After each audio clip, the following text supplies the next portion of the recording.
Buenas noches, Bolivia. ¿Recuerda usted este milagro que logramos ver la pasada semana? Sí, lo sucedido con esta avioneta en Baures. ¿Qué cree? Le tenemos imágenes inéditas. ¿Cuáles fueron las primeras imágenes que lograron dar con la ubicación de estas 5 personas que sobrevivieron? Además, los sobrevivientes hoy con un testimonio realmente impactante. Aquí en vivo estarán con nosotros los protagonistas.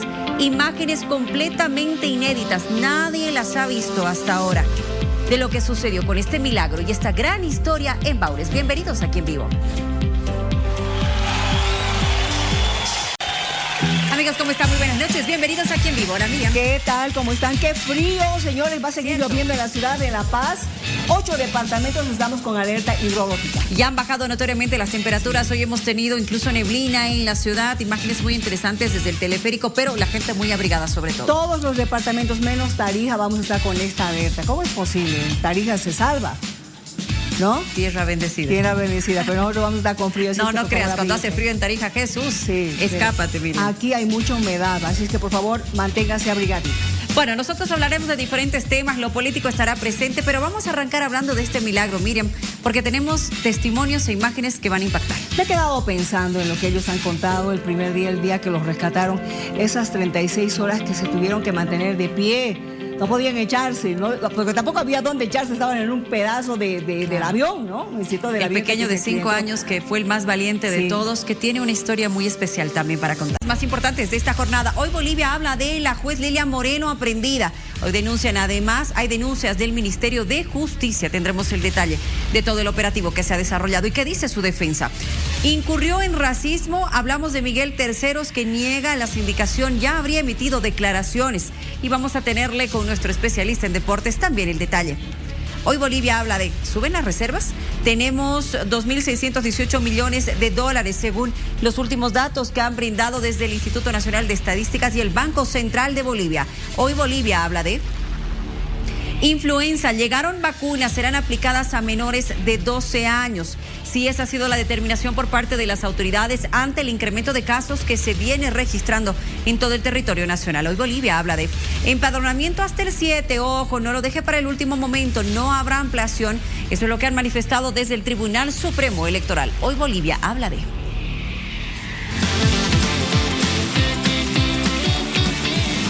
Hoy Bolivia habla de... Le tenemos una consulta a través de nuestras redes sociales. Aprehensión de la jueza Lilian Moreno. ¿A usted le parece que está bien? Con un like me lo dirá. Está mal con un emoji de enojo y no me importa con un emoji de alegría o de risa. Así estamos con nuestras redes sociales y veamos cómo está la votación hasta ahora, por favor. Por el está bien, 72%, 24% dice está mal y un 4% dice la verdad el tema no me importa. Hablaremos de esto aquí en vivo.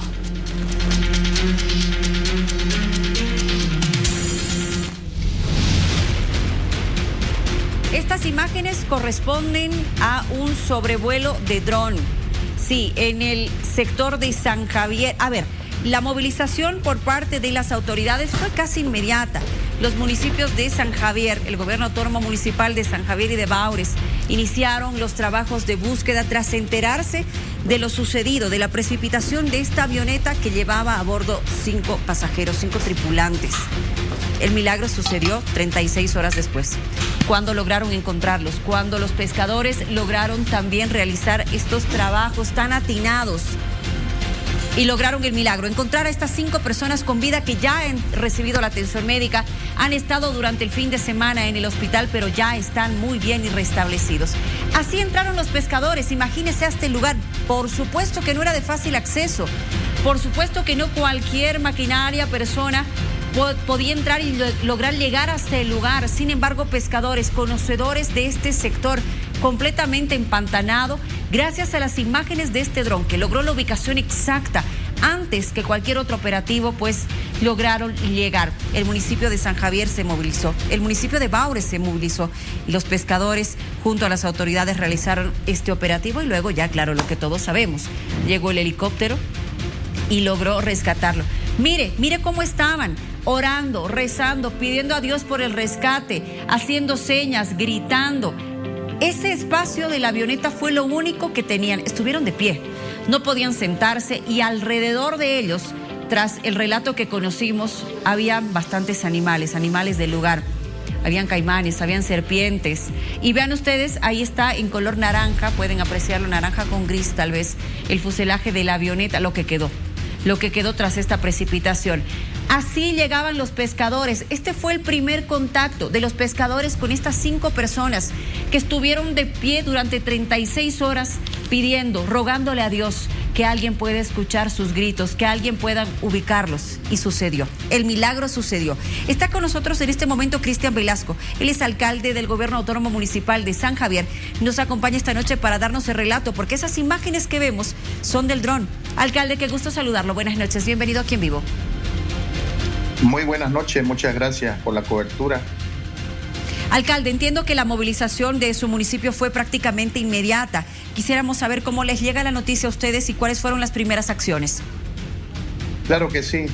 El día jueves en la noche, a promediar las 12:30, nos llega una llamada de la comunidad Pedro Ignacio Muiva, a la cual pertenece al municipio de San Javier, que es el lugar donde se encuentra la laguna Galpón, donde se precipita la aeronave. Inmediatamente tomamos la decisión con todo el equipo técnico y con el equipo médico de salir de Trinidad hacia Pedro Ignacio Muiva. Salimos 1:30 de la mañana, estuvimos en Pedro Ignacio Muiva a las 6:30. Inmediatamente partimos hacia la laguna Galpón, como les dije anteriormente. Tardamos 1:45 desde la comunidad y de ahí media hora entrando por el arroyo hasta llegar al lugar donde se había precipitado la avioneta. Y la primera imagen que tenemos es justamente de verlo a los pescadores. Vemos las 2 embarcaciones de los pescadores que estaban tomando un rumbo al norte. Y ahí es cuando decidimos subir el dron y hacerle un seguimiento a todo el recorrido que habían hecho los verdaderos héroes de esta historia, que son los pescadores, porque ahí nos dimos cuenta de que los pescadores habían tomado la decisión de iniciar la búsqueda y el rescate de estas personas en la madrugada, porque tomaron, en el calor del momento de la noche, tomaron un rumbo mucho más largo que el que tomamos nosotros una vez con la luz del día. Muy importante, hemos hecho la medición aproximada desde el lugar donde ellos salieron hasta que llegaron a la aeronave, son aproximadamente 2 kilómetros de Yomomo, un lugar realmente inaccesible, muy difícil, porque tuvieron que hacerlo con remos, lo tuvieron que hacer con singa, como llamamos acá, y utilizaron un peque-peque en las embarcaciones. Ellos aproximadamente tenemos, por el relato que conocemos, aproximadamente tardaron 10 horas en llegar hasta los pescadores. Pero lo más hermoso es lo que vivimos.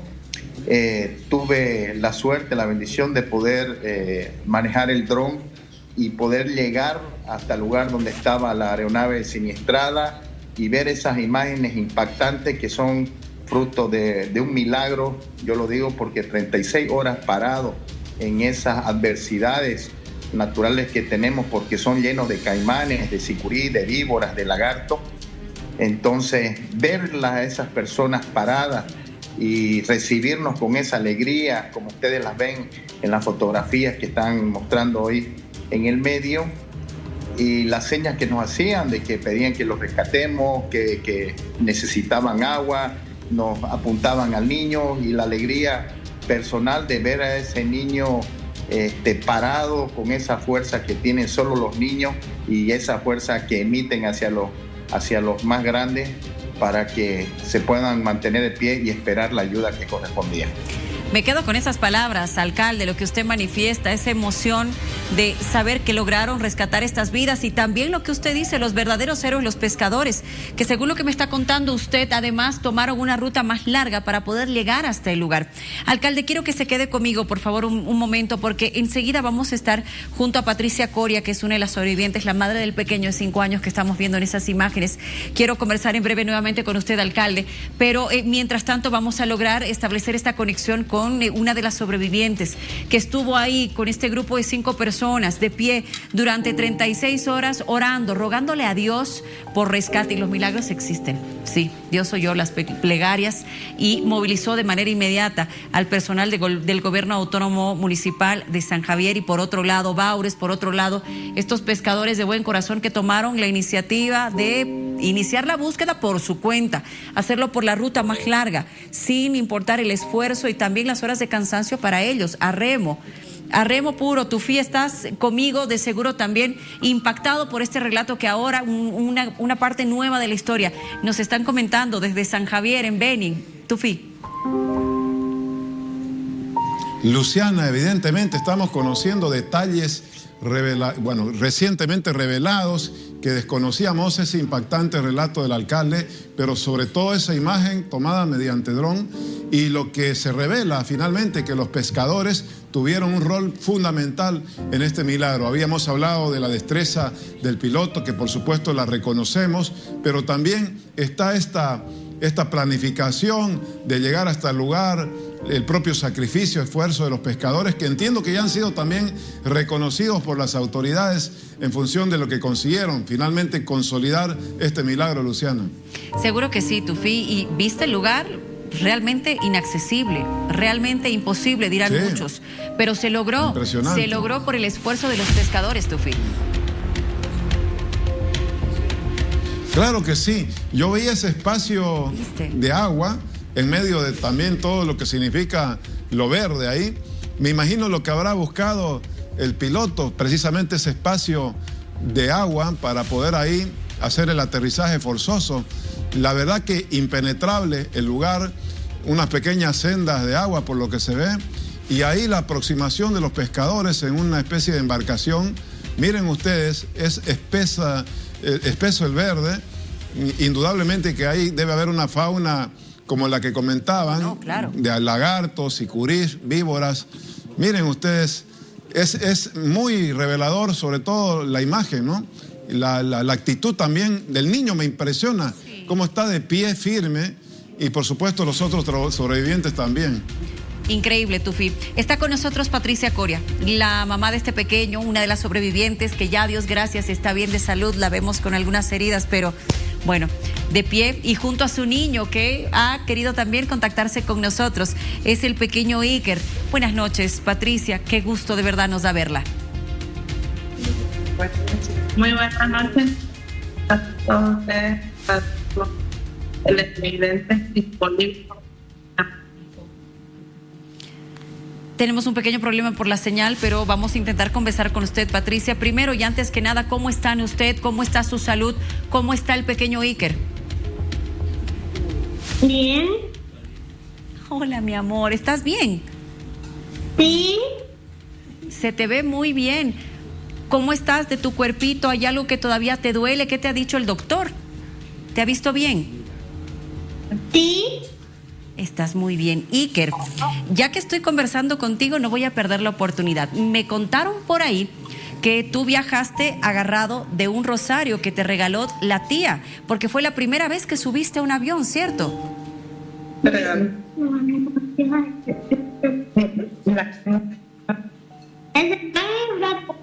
Ahí está. ¿Es ese el que tiene en manos la mamá? ¿Es un crucifijo?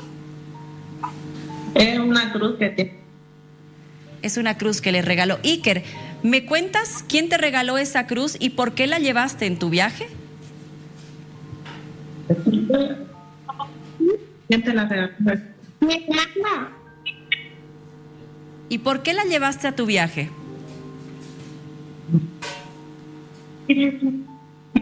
¿Por qué la llevaste en el para?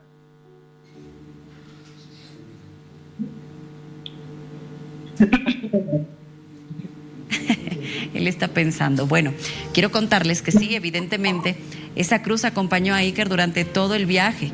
Y yo sé que esa cruz te ha dado mucha fuerza, Iker, ¿cierto? Me contaron que fuiste el más valiente.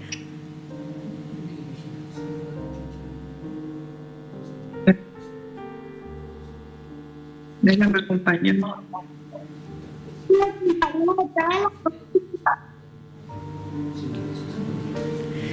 Ay, bueno, vamos a intentar mejorar un poquito las señales por la distancia, Tufi, donde están ellos.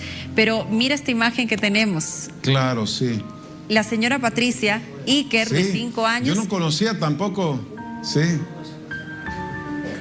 Decía, no conocía el detalle del crucifijo, Luciana, que es tan importante. ¿Cómo no? ¿Cómo no? Se perdió el crucifijo en medio del propio aterrizaje forzoso ahí entre el agua, ¿no? Lo rescataron, por lo que veo.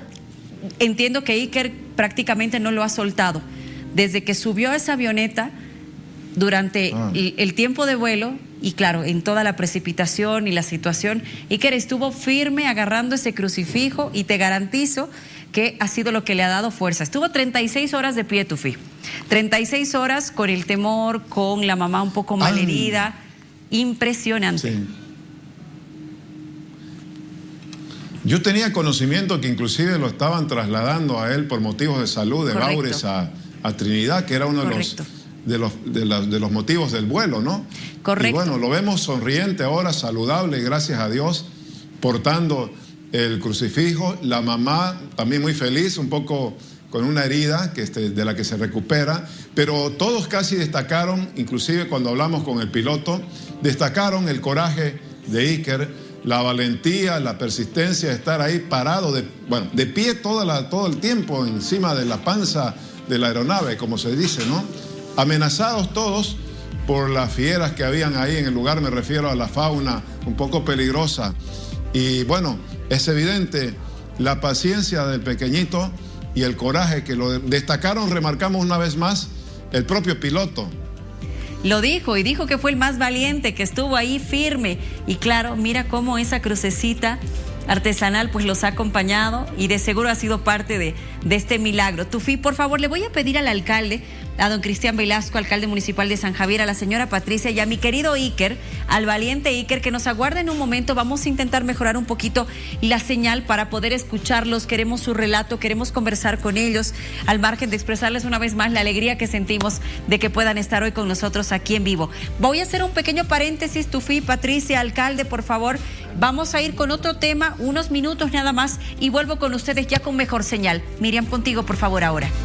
Muchas gracias. Qué lindo verlos a ellos. Enseguida vamos a continuar con esa historia porque hay muchos detalles todavía que usted, Luciana y Tufi van a lograr conocer para que usted también se pueda enterar. Hablemos ahora de la inflación en este mes de abril. Este mes de abril, con relación al mes de abril del año pasado, ha sido un poquito más elevado, 0,9%, porque el año pasado alcanzamos una inflación del 0,5%. Estamos con don Humberto Arandia para poder conversar acerca de cómo estamos con el tema de la inflación, los precios. Don Humberto, ¿cómo está? Muy buenas noches. Muy buenas noches, Miriam. Muchísimas gracias por la cobertura brindada al Instituto Nacional de Estadística en torno a esta coyuntura tan difícil que estamos enfrentando todos los bolivianos. A ver, evidentemente el tema de los dólares sigue siendo uno de los principales que está afectando a nuestra economía, pero también no solo el tema de los dólares. Seguimos teniendo un gran daño por el tema de las lluvias, las heladas, las granizadas, que también van a afectar de una u otra manera, digamos, a la producción nacional. Se dice que la inflación habría llegado casi ya al 80% de lo que ha estipulado que podría ser este año, ¿no es cierto, el gobierno?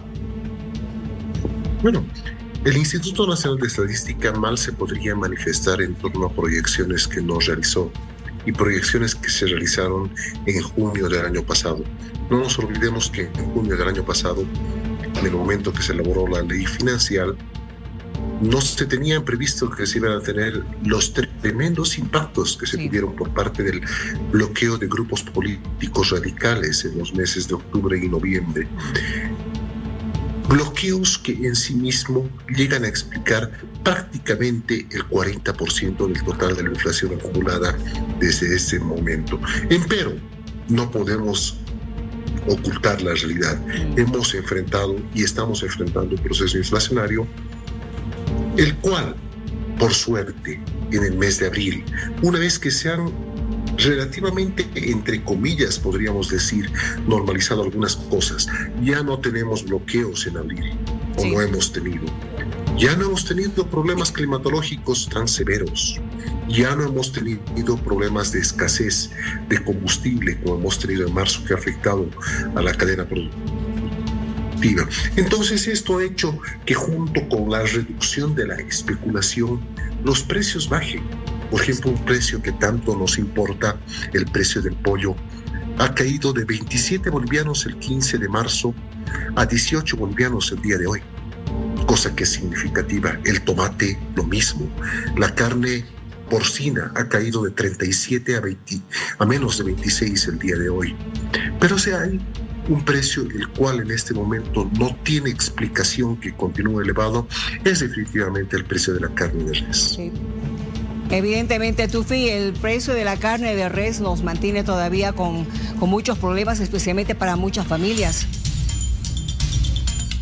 Oh, sin lugar a dudas, eso es uno de los precios que en este momento realmente no se puede explicar desde un punto de vista técnico, haciendo un análisis de estructura de costos, el por qué se está dando.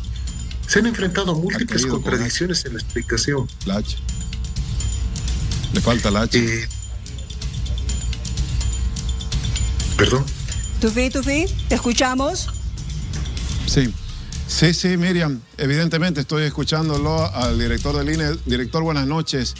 ¿Hay alguna ciudad particularmente más inflacionaria que otra? Me refiero a si La Paz, los precios han subido más que en Santa Cruz o Cochabamba, por ejemplo, si usted nos puede detallar. Claro que sí, existe aquí un fenómeno realmente muy, pero muy atípico. Las dos ciudades con mayor inflación al mes de abril son Trinidad y Tarija. Y lo de Trinidad realmente es un fenómeno muy difícil de explicar. ¿Por qué? ¿Dónde se produce la mayor parte del ganado vacuno? En el departamento del Beni. Este ganado, irónicamente, sale del Beni, es faineado en Santa Cruz y de Santa Cruz retorna al Beni.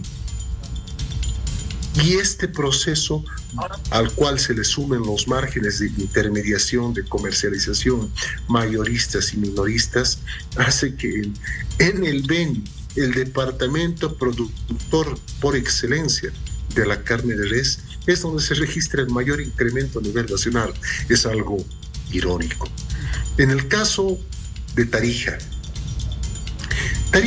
en su valle central, es un departamento productor de tomate, de arveja, de cebolla, de muchas frutas. Y lamentablemente esa producción, dados los elevados precios que se tienen en el lado argentino, está saliendo con contrabando a la inversa. Y entonces, ¿esto qué hace? Que no se tenga la producción propia del Valle Central de Tarija disponible en la ciudad de Tarija y los precios se estén elevando. Entonces, lo que estamos observando son realmente atípicos en este caso. A ver, y encima me imagino que el problema que tiene Beni, que todavía continúa con inundaciones, necesito, donde ha muerto una gran cantidad de reses, todavía podría impactarnos durante este mes, en el mes de mayo. De repente me estoy adelantando, no sé. Pero no nos olvidemos, por ejemplo, que en el caso de Beni, aparte de lo que usted señala, que evidentemente no nos olvidemos que las inundaciones en el Beni han sido bastante complejas. Esto dificulta la llegada de alimentos de otras zonas del país. Por ejemplo, en Beni no se produce cebolla. La cebolla llega de otros departamentos. Claro. Y la cebolla fue uno de los ítems de mayor incremento.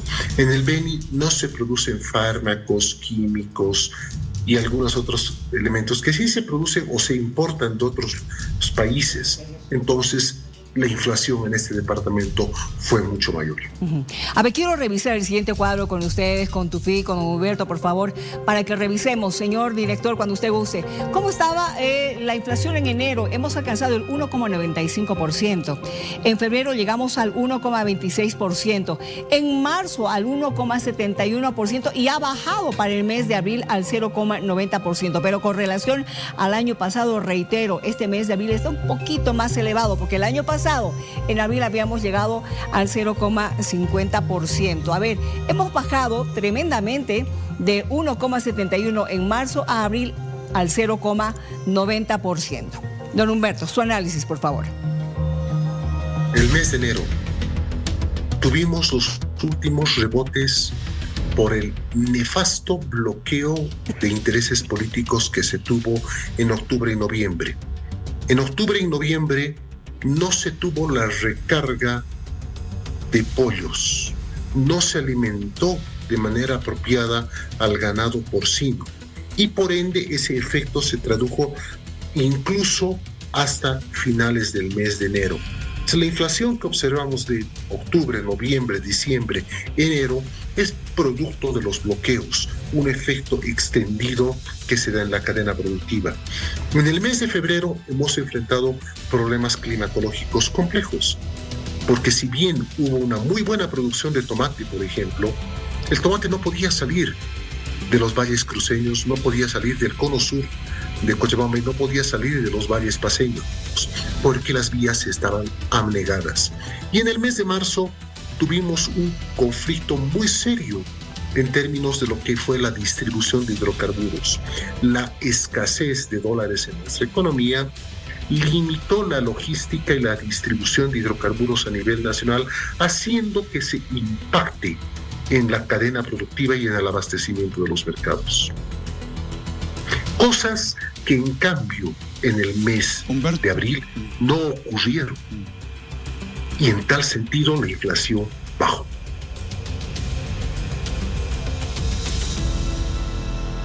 Humberto, este 0,90 que se ha registrado en abril, que implica una reducción respecto a enero, febrero y marzo, ¿qué cree usted que puede pasar a continuación en los próximos meses? ¿De qué depende que se estabilice ahí, el 0,9, quizás menos?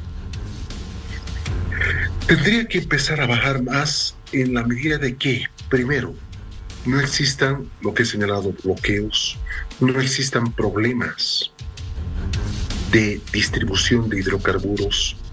Tendría que apuntar a bajar en la medida que se tengan más dólares en la economía, ya sea a través de la liquidación de exportaciones o el desembolso de créditos externos. Y finalmente, tendríamos que apuntar a que sobre todo no nos impacten algunos problemas políticos que pueden darse en este periodo electoral. No nos olvidemos que muchas veces se están dando criterios en torno al comportamiento económico que más se encuentran fundamentados en lo político que en lo económico. A ver, don Humberto, le invito a que escuche por favor a uno de los analistas que al parecer no cree mucho en estos datos que está lanzando el INE. Él habla de que parece que hay un espejismo de por medio de don Gonzalo Chávez, fue lo que dijo. Brindis con cebolla y oro contable. Arranca mayo con dos noticias económicas que en cualquier país racional serían dignas de descorchar un champancito o por lo menos una sidra. En Bolivia, sin embargo, uno duda si no será más prudente, dadas las cosas como están, dada la crisis económica, abrir una botellita de bicarbonato con agua tibia. La primera buena nueva es que la inflación de abril habría sido apenas de 0,90%. En meses anteriores ha superado el dígito, 1,5, 2.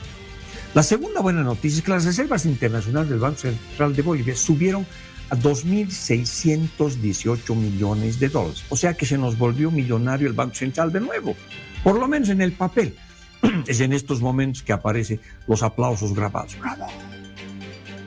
Además grabados por revolucionarios de brazos gruesos que golpean fuerte sus palmas. Pero vayamos por partes, como recomienda el descuartizador y cómo se come el pollo, que por cierto bajó de precio. Según el INE, está muy bajo y aprovecha ahora, aunque yo he ido al mercado y el pollo muerto inclusive se está levantando, está levitando, sigue caro el precio del pollo.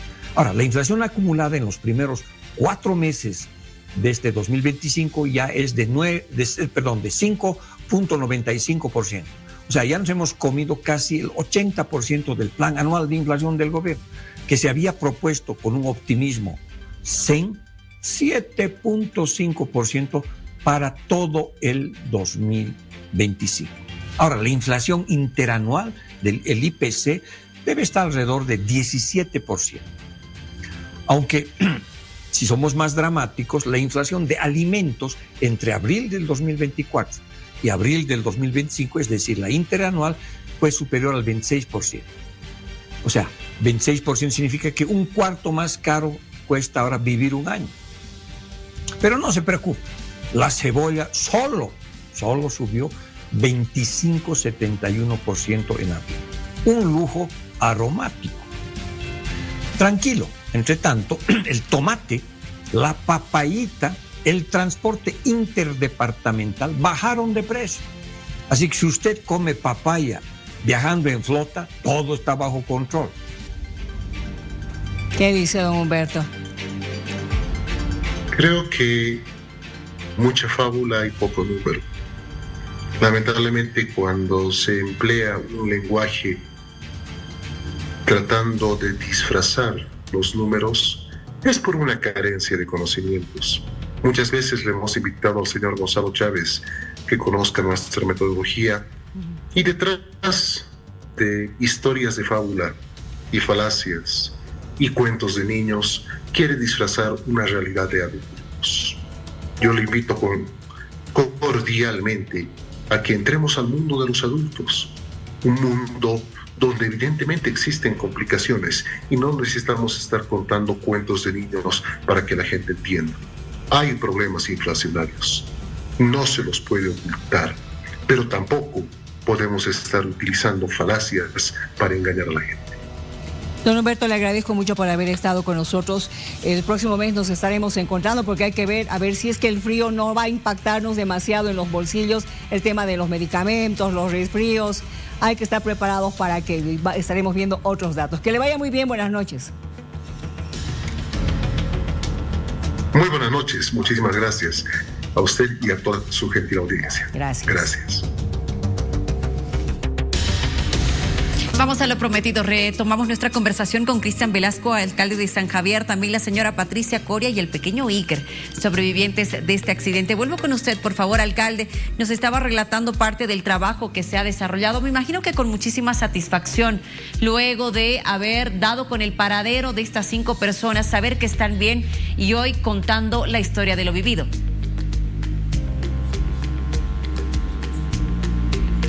Enseguida el alcalde con nosotros. ¿Aló? Sí, le escucho, alcalde. Muchas gracias por aguardarnos unos minutos, ya tenemos mejor conexión. Le decía, me imagino que es una gran satisfacción saber que luego de este arduo trabajo que han desarrollado, pues la noticia es esta, el milagro existió y 5 personas con vida. Sí, eso es lo más hermoso, lo más impactante, el milagro que tuvimos la suerte, la bendición de presenciar, porque lo que vivieron realmente puede catalogarse solo como un milagro. Pero hay que rescatar de que si bien los únicos héroes de esta historia son los pescadores por toda la labor que desarrollaron, hay que reconocer también la labor que desarrollaron los COE departamental, COE municipal, también el gobierno nacional. La ayuda inmediata con el helicóptero fue fundamental para poder sacarlo por la situación en la que se encontraban todos los tripulantes de la aeronave. Realmente un trabajo de equipo que termina con un final feliz, que nos llena de alegría a todos quienes en algún momento pensamos de que esta historia iba a terminar de manera trágica. Bueno, adiós, gracias. Y resaltando entonces el trabajo que se hizo con todo este equipo de profesionales y autoridades. Señora Patricia, vuelvo con usted, por favor. Quisiera que me cuente y que me relate cómo pasaron la noche. Usted, claro, con una preocupación al margen de los otros tripulantes. Usted tenía la responsabilidad de su niño.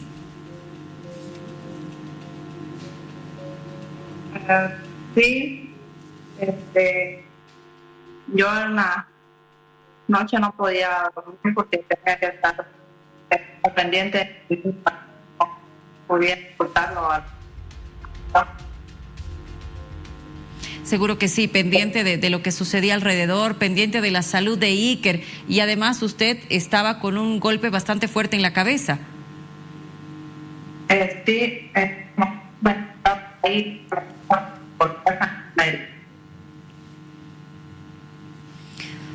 Intentamos entenderle un poco, pero entendemos también la distancia y el lugar donde está, señora Patricia. Queremos mandarle un abrazo muy grande, decirle una vez más que nos alegramos mucho de verla bien y que de seguro, como nos han dicho algunos otros tripulantes, pues esta es una segunda oportunidad de vida para seguir haciendo las cosas bien y el bien a otras personas. Muchas gracias, Patricia. Un abrazo también para el pequeño Iker. Alcalde, ya para cerrar con usted, imagino que, bueno, este tipo de emergencias se han visto, tal vez no en su gestión, pero sí en varias otras oportunidades por las características del lugar y además de difícil acceso para el rescate. Sí, bueno, hemos tenido otro tipo de emergencia, pero realmente el espíritu solidario que tiene el veniano, porque el espíritu solidario que se vio de los comunarios de Pedro Ignacio Muiva, realmente demuestra ese compromiso social que existe por la vida de los demás. Porque reitero, y no me voy a cansar, y espero que se hagan todos los reconocimientos a los héroes verdaderos, los llamo, que son los pescadores, porque ese trabajo que hicieron es un trabajo que no lo hace cualquiera, y ese compromiso que tuvieron de ayudar a estas personas van a quedar grabados en la memoria de todos los venianos y de todos los bolivianos. Seguramente, y sin esperar rédito alguno. Lo hicieron simplemente de corazón, con la única intención de poder salvar vidas. Tufi, el alcalde te escucha. Sí, alcalde, ya que usted destaca el heroísmo de los pescadores, no sé si usted recuerda los nombres de ellos, o por lo menos de algunos de ellos, para que le hagamos precisamente a través del medio que está usted en este momento siendo entrevistado, un homenaje público, al menos a los principales, a los líderes, si usted recuerda los nombres.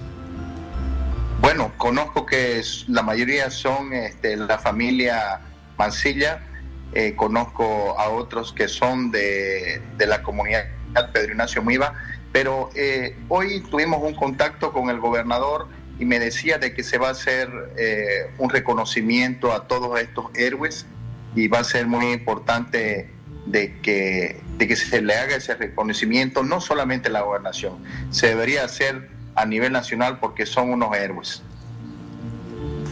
Qué bueno saber que se va a reconocer este trabajo, qué bueno que se va a reconocer esta labor loable que han realizado estos valientes, estos pescadores que también fueron parte fundamental del rescate de estas 5 vidas. Alcalde, muchas gracias.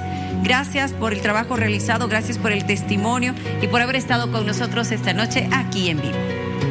Muchas gracias.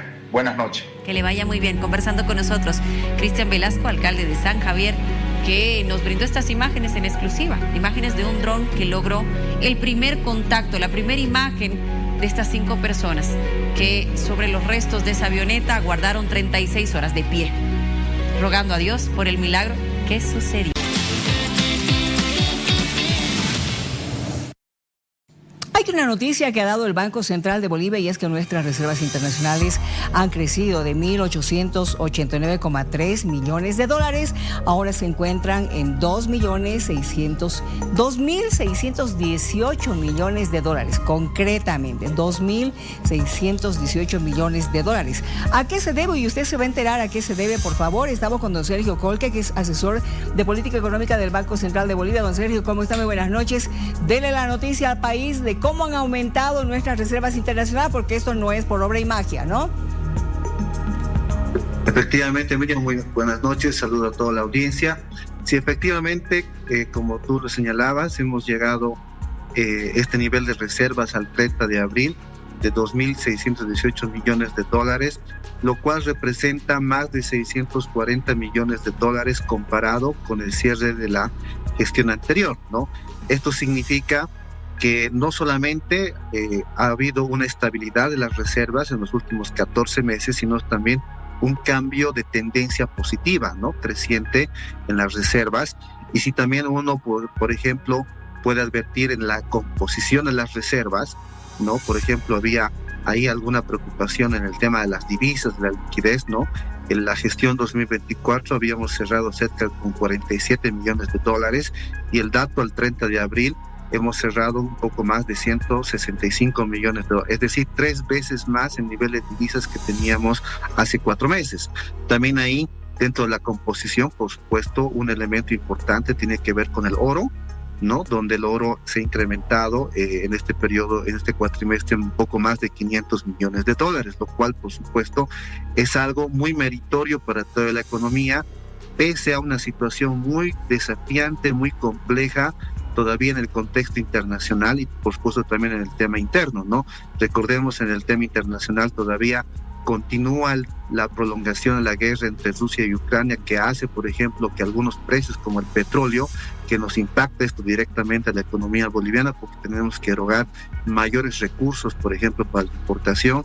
Todavía se mantienen las tasas elevadas de interés, ¿no? Lo cual hace restrictivo el costo de financiamiento, y el Banco Central, por supuesto, tiene que erogar mayores recursos, por ejemplo, para el pago del servicio de la deuda. Entonces, pese a esa situación, también algunos aspectos internos que tienen que ver con los temas climatológicos, la falta de aprobación de créditos externos, ¿no? Pese a esa situación, hemos tenido este desempeño de las reservas con este incremento de más de 640 millones de dólares en estos primeros 4 meses del año. Sergio, con este aumento de más de 600 millones de dólares en las reservas, ¿se puede determinar cuál puede ser el efecto? Me refiero, ¿habrá más holgura ya para, por ejemplo, pagar la deuda externa, para importar combustibles? Ya no faltará liquidez y habrá probablemente ya más dólares para disponibilidad de la gente en el mercado. Bueno, lo que nosotros hemos advertido es una mejora, ¿no?, importante. El año pasado, en 2024, ya advertíamos una estabilidad de las reservas, ¿no? Conjuntamente, como resultado de algunas políticas que se han hecho, por ejemplo, desde el lado del Banco Central de Bolivia.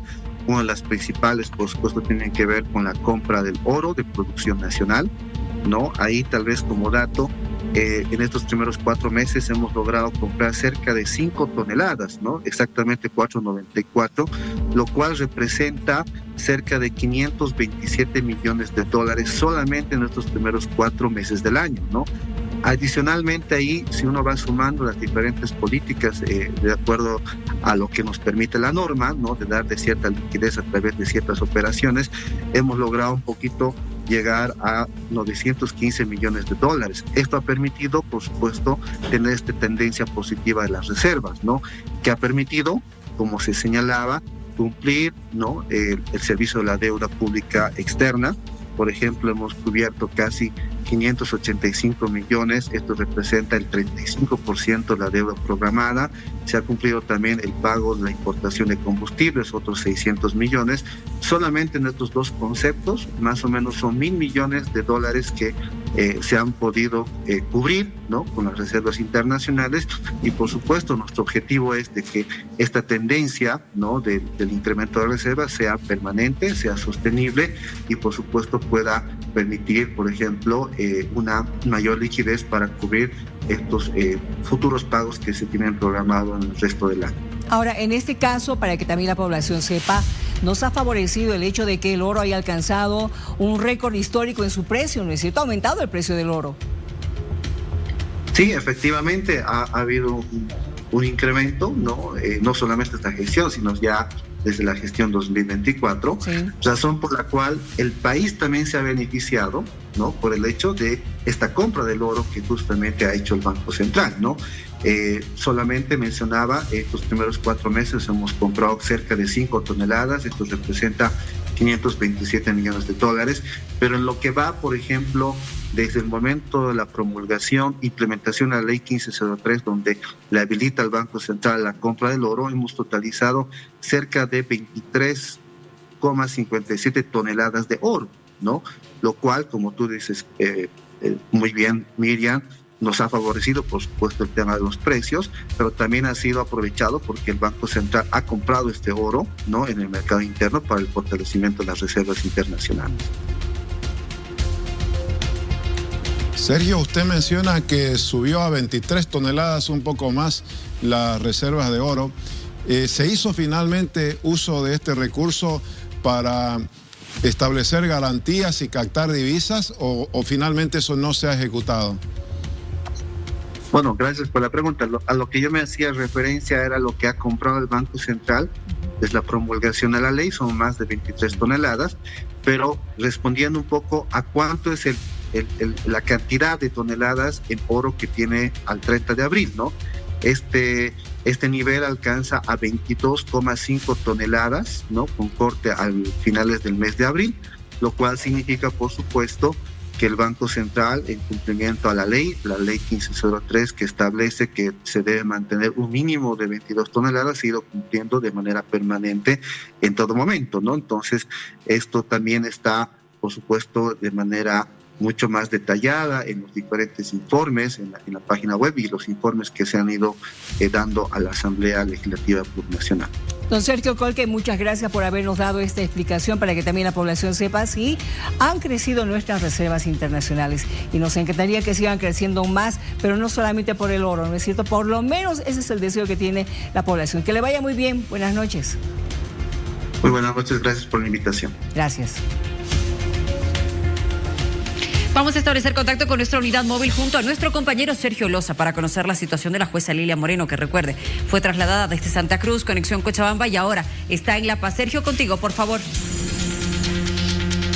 Así es, muchas gracias. Una sensación térmica de menos 3 grados centígrados que tenemos a la actualidad y nos encontramos en la Fuerza Especial de Lucha contra el Crimen, porque en este lugar desde horas 2:30 de la tarde, casi aproximadamente 3 de la tarde, es que fue trasladada a Lilian Moreno, la juez que habría beneficiado en un proceso a Juan Evo Morales Ayma. También junto a ella, minutos después, ha llegado un equipo jurídico que estuvo acompañando. Primero entraron 2 abogados, luego entró el abogado de parte del equipo jurídico de Evo Morales Ayma, y de igual forma ha llegado familiares para visitar a la juez que se encuentra en este sector. Ella ha declarado, sí, pero en su declaración se acogió al silencio. Es por ello que ahora se va a estar esperando a su audiencia cautelar el día de mañana. Ella va a permanecer en celdas policiales de acuerdo a la información que se tiene. Los jueces específicamente los abogados están indicando de que se estarían realizando muchas acciones indebidas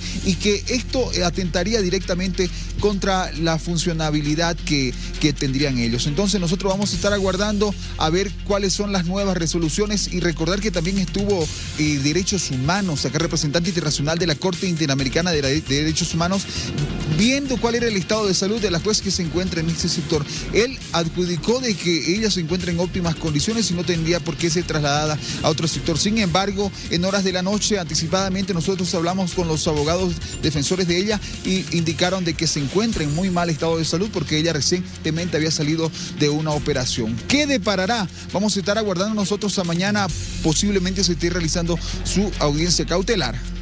Bueno, Sergio, muchas gracias. Ya han habido diferentes pronunciamientos, también el equipo jurídico y otras personas dentro de su defensa que se han pronunciado al respecto de la situación de la jueza Lilian Moreno, que le reitero, fue trasladada, prendida aparentemente en Santa Cruz, luego trasladada a Cochabamba Conexión y llegó a la ciudad de La Paz en horas de la tarde. Estaremos atentos y en breve estaremos con el análisis de este tema. Miriam.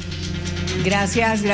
A ver, usted ha escuchado hablar del Blackout Challenge, cuando prácticamente por una forma mecánica a usted le provoca que se desmaye, que pierda el sentido. Miren ustedes, es una barbaridad. No sé qué pasa con los chicos, qué pasa por la mente de los muchachos que se dedican a hacer este tipo de challenge, de retos, afectando seriamente en muchos casos su salud. Estamos esta noche con la psicóloga terapeuta Marinés Salazar para poder conversar con ella. ¿Cómo estás, Marinés? ¿Te has enterado de este? Miriam.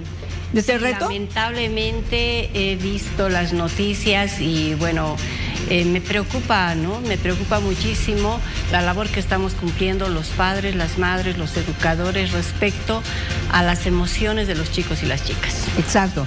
Yo digo, a ver, haz un reto de leer, pues, aunque sea 2 libros por semana, que me parecería mucho más interesante. No es que esto no te va a provocar un daño cerebral, porque realmente este último reto, el de provocarte apretándote la caja torácica, provocar que dejes de respirar y te desmayes, te puede generar un problema de hipoxia en el cerebro. Sí, yo creo que en este reto no hay la suficiente reflexión de los chicos y las chicas sobre lo que significa la vida, pero más allá de eso, lo que significa poderte quedar con alguna discapacidad. Entonces, más allá de darles un jalón de orejas realmente a las chicas y a los chicos, creo que es muy importante que los padres, las madres y educadores pensemos en qué estamos haciendo y cómo estamos guiando a estos chicos y chicas. Si bien el mundo tecnológico todavía es un poco desconocido para nosotros, tenemos que hacer el esfuerzo para que ellos no caigan en este tipo de situaciones. A ver, Tufi, tú que estás un poco más enterado de lo que ha pasado con relación a este caso que estamos comentando, ¿qué información más tienes, por favor? Sí, Miriam, en realidad la información que se tiene es que este estudiante, este joven que fue sometido a una especie de reto viral o se sometió, se encuentra con la salud muy deteriorada y precisamente internado en la unidad de terapia intensiva aquí en Santa Cruz, así que la complicación es importante en su estado de salud y ahí estamos hablando de los efectos directos en el cuerpo mismo por este reto viral. Bajo esa perspectiva, seguramente nos explicará Marinés qué implica en términos de esta tendencia el propio uso de redes sociales, hasta qué punto complica esta situación, el mal uso. Hola, Tufi, pues nos está complicando en muchas situaciones. Los chicos y las chicas se están haciendo retos que tienen características hipersexualizadoras. Se están haciendo retos que tienen características de riesgo para el cuerpo, pero también se están haciendo retos que tienen que ver con el manejo de emociones. Entonces, yo decía antes cuán importante es que como padres y madres nos adentremos un poco al mundo de la tecnología para ser firmes. A mí me gustaría decirles a los papás, a las mamás que nos están viendo, que hay que recordar que tenemos 3 funciones principales. La primera, satisfacer sus necesidades de alimentación, de salud y de educación. La segunda, brindar confianza, afecto, comunicación. Y la tercera, poner normas y reglas en la vida de nuestros hijos. Creo que estamos pasando de acciones de desprotección, de dejarlos solos y solas, a acciones de sobreprotección, de dejarles hacer todo lo que ellos quieren, aunque no tengan nuestra supervisión. Ahí nos estamos equivocando como adultos y adultas. Marinés, a ver, y para ser muy honestos, esto no es de ahora y no se lo atribuyamos simplemente a las redes sociales. Esto ya existía, este tipo de retos ya existían desde hace mucho tiempo. Lo que pasa es que ahora, lastimosamente a través de lo digital, a través del celular, los muchachos, las muchachas se graban y lo viralizan. Y le reitero, esto sí, evidentemente ya existía. ¿Y sabe cuáles son los espacios? Y ahí va mi consulta, Marinés, porque también tiene que haber un apoyo por parte de las escuelas en los recreos, en el colegio. También está sucediendo esto y se necesita mayor control por parte de las unidades educativas. Sí, efectivamente, creo que como adultos y adultas tenemos que perder el temor de disciplinar. Hay que dejar de pensar que la disciplina es maltrato, la disciplina es firmeza y como educadores y educadoras tenemos que hacer el seguimiento de lo que está pasando con los chicos y chicas, pero al mismo tiempo tenemos que tener la firmeza como para que en comunidad educativa analicemos ¿qué están haciendo los chicos y las chicas? Si nosotros vamos al siglo pasado, los retos se daban incluso en carreras de autos para ver quién terminaba muerto o no, pero era poco. La masificación digital de estos retos está haciendo que cada vez más caigan los chicos y las chicas como si estuvieran viviendo bromas. La asfixia era un reto que antes sucedía también, pero no estaba tan masificado. Entonces, no hay que tener miedo a prohibir, no hay que tener miedo a decirle a nuestro hijo o hija, tienes un celular, yo te lo he comprado, es importante que lo tengas de pronto para tus contactos, pero al mismo tiempo, por ejemplo, si eres menor de 14 años, no debes acceder a redes sociales. Segundo, yo voy a hacer el seguimiento de aquello que estás pasando a tus amigos o a tus amigas. Y tercero, nos vamos a organizar en las comunidades educativas con los profesores para supervisar lo que está pasando, a qué están jugando, por qué están arriesgando sus vidas. No tienen muchas ocupaciones los chicos y las chicas, también deberíamos pensar. Creo que ese es el principio. Mira, acaba de tocar un tema que me parece súper llamativo, las dos hemos saltado al mismo tiempo. No tienen ocupaciones, están en la casa como dice alguien, se rascan viendo las redes sociales y señores, y por otro lado, no hacen ni ejercicios, a veces que no agarran un libro, no son capaces de ayudar en la cocina. Y tal vez la noción del peligro está un poco ausente en la cabeza de estos muchachos y muchachas. Sí, claro, es que la adrenalina que antes teníamos, y por ahí nos van a decir los chicos y chicas que nos están viendo, ustedes son muy antiguos, pero vale la pena que sepan, la adrenalina que antes teníamos se daba en tratar de ir a jugar afuera con nuestros amigos o amigas. Cuando se perdía la pelota, el tratar de rescatarla de la casa del vecino o de la vecina, el correr con los animales, etcétera. Cosas que hemos dejado de lado y que en este momento están generando la pasividad y la metida solamente a lo digital, que hace perder la noción del peligro. La noción del peligro la ganábamos cuando corríamos, cuando jugábamos pesca-pesca, cuando nos iban a pescar, etcétera, la medíamos. En cambio ahora se piensa que lo digital va a ser lo real. Y esto no tiene que ser así, tenemos que analizar con profundidad. Ahora, Marinés, el tema de los entornos de los niños, es decir, los amigos, ¿hasta cuándo y hasta dónde puede involucrarse un padre en el conocimiento de los entornos de amistades de los chicos y por lo tanto también inclusive en el conocimiento de los padres, de los amigos de los chicos? ¿Hasta qué punto esto es importante o no? El 100%, Tufi. O sea, mientras nuestros hijos e hijas sean menores de edad, es decir, sean menores de 18 años, nosotros tenemos el deber, no solamente el derecho, el deber de cuidarles, de ponerles normas, reglas, pero también de ver con quiénes se están relacionando. Nos hemos equivocado diciendo su privacidad.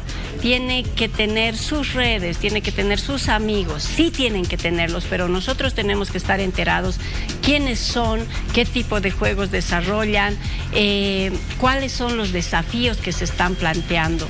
Repito, y con mucha firmeza, no tendremos miedo de decirle a nuestro hijo o hija, tienes derecho a tener tus amigos, pero yo tengo el deber de conocerlos. Exacto. Tengo que saber quiénes son, qué piensan, qué estás haciendo. No te voy a pedir que me cuentes tus intimidades de cómo te estás besando con una chica, pero quiero saber quién es la chica o quién es el chico. Entonces hay que saber manejar esto para que nuestros hijos confíen en nosotros, pero al mismo tiempo sepan que estamos supervisando. No somos sus amiguis, somos buenos papás, buenas mamás, y con nosotros pueden jugar, dialogar, etcétera, pero también tienen que saber que vamos a poner normas, reglas y les vamos a acompañar en sus tristezas, alegrías, logros, fracasos. Gracias, Marinés, por haber hablado con nosotros, y de verdad, usted como papá tiene la obligación de saber qué está haciendo su hijo y por qué lo está haciendo. Cuidado después venga con la sorpresa de que su hijo está implicado en un hecho tan lamentable como el que ha ocurrido en Santa Cruz. ¿Por qué? Porque es líder de su grupo, es líder en el curso. Mucho cuidado con aquello. Hay que nomás meterse un poquito en la vida de nuestros hijos en ese sentido, para evitar que ellos cometan errores y después estén lamentando de por vida. Gracias por haber venido. Gracias a ti. Mejor que digan, mucho me molesta mi papá, sí, a que digan, mi papá no sabía que estaba a punto de matarme.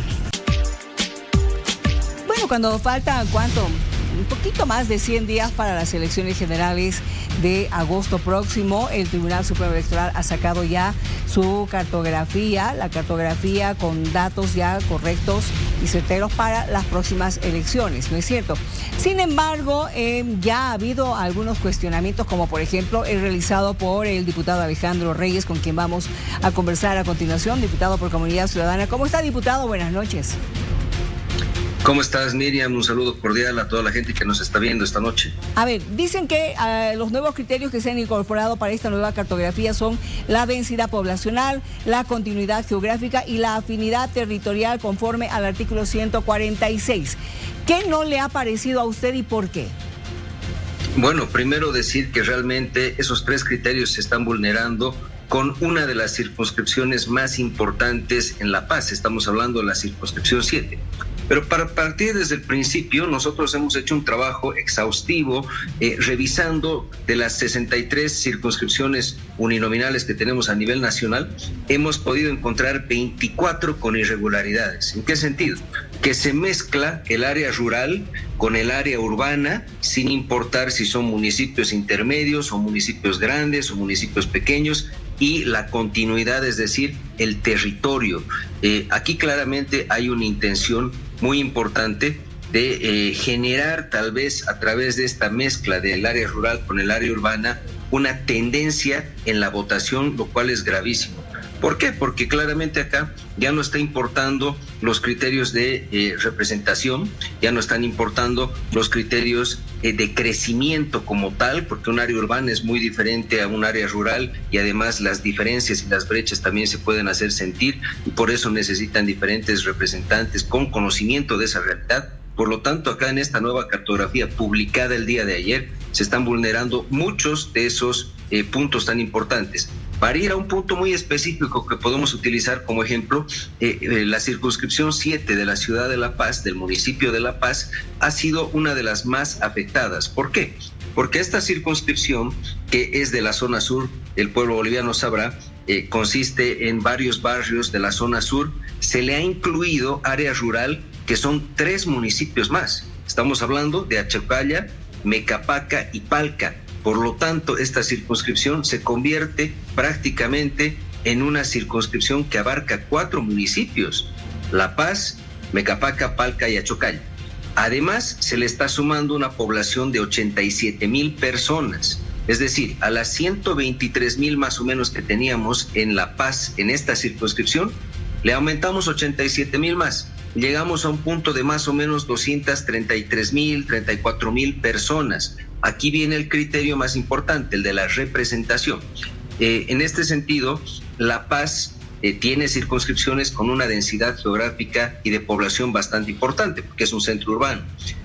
Por lo tanto, esta circunscripción con 234,000 habitantes difiere de otras circunscripciones que tienen 65,000, por ejemplo, la 63 y la 64. Entonces, una circunscripción tan poblada logra tener un solo diputado versus una circunscripción rural que con 65,000 votantes o personas pues tiene una diputación. Ahí claramente estamos viendo ya no solamente el 3-1, es prácticamente 4-1 que tendríamos de diferencia en la representación. Primero. Segundo, en el criterio de continuidad territorial. Si vamos a hablar de continuidad territorial, La Paz, la circunscripción 7, dista territorialmente bastante de lo que es Mecapaca, Achocalla y Palca. Desde Cadacoto, que es el centro de la circunscripción, por así decirlo, llegar a Mecapaca, llegar a Palca es fácilmente 1 hora o 1 hora y media en carro. Entonces, imagínate tú la longitud territorial que tiene esta circunscripción.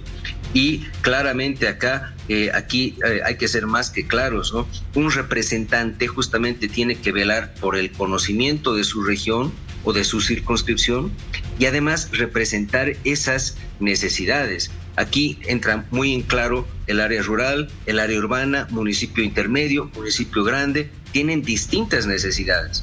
Un solo representante que represente prácticamente todas esas características es muy difícil. Entonces, realmente aquí estamos mezclando todo, estamos tratando de volcar, o el Tribunal Supremo Electoral está volteando una votación rural al centro de un municipio tan importante como es La Paz, y está buscando pues cambiar la representación. De seguir así, las 4 circunscripciones de La Paz pueden perder sus representantes urbanos y empezar a tener representantes rurales, con otras características, con otro conocimiento, y se pierde voz y voto en el municipio más importante de Bolivia. Por supuesto, con menor cantidad, además, como usted lo dice. Ahora, ¿tiene algo que ver acá el tema de territorio? Esto de los límites que hasta ahora no está nada claro en diferentes lugares, no solamente en La Paz. No tiene nada que ver el tema de los límites. Sin embargo, aquí lo que han hecho ha sido más bien juntar esos límites. Los límites de entre municipios acá los han convertido en otro tipo de límites. Por eso te digo que ahora la circunscripción 7 tiene 4 municipios. Este diputado de la circunscripción 7 se puede convertir prácticamente en un supraalcalde. que es el que representa a 4 municipios a la vez, lo cual es gravísimo porque, como te digo, las características son completamente diferentes, las necesidades son diferentes, los recursos de esos municipios también difieren, por lo tanto es un representante que se convierte en un poder o un suprapoder mucho mayor. Sí. Diputado Reyes, el Tribunal Supremo Electoral ya adelantó en las últimas horas que la cartografía ahora ya está concluida, es irrevisable. Más allá del reclamo, ¿hay algo que usted pueda plantear en términos de acción, considerando lo que ha dicho el TSE? Nosotros estamos presentando el día de mañana justamente una impugnación y tengo entendido que como la alianza y como parlamentarios vamos a hacer las impugnaciones más allá de lo que diga el TSE. Esto amerita una revisión y en ese sentido vamos a ser claros. Yo creo que ahora los centros urbanos que están perdiendo representación real y que se están convirtiendo más bien en una representación por fuera o por centros rurales, está en juego prácticamente la voz y voto de estos centros, porque no solamente pasa en La Paz, estimado Tufi, hay otros municipios como por ejemplo Achacachi, que prácticamente es partido y que se convierte en otra circunscripción con otras características y este municipio intermedio, podríamos llamarlo, pues se fusiona a otros y pierde voz y voto. Aquí lo que ha habido ha sido un manejo tendencioso de la geografía electoral, con la idea, por supuesto, de inclinar la cancha, inclinar la balanza a favor de quien hoy está en el gobierno para tener una mayor representación. Ustedes recordarán qué dijo el presidente hace una semana, donde decía que la Asamblea Legislativa era la culpable de la ingobernabilidad y que tenían que tener una bancada como sea. Bueno, ese como sea se traduce hoy en ese manoseo del territorio y por eso les decía al principio, son 24 circunscripciones que con esas características habrían sido modificadas para tener una representación diferente en esta elección que se viene.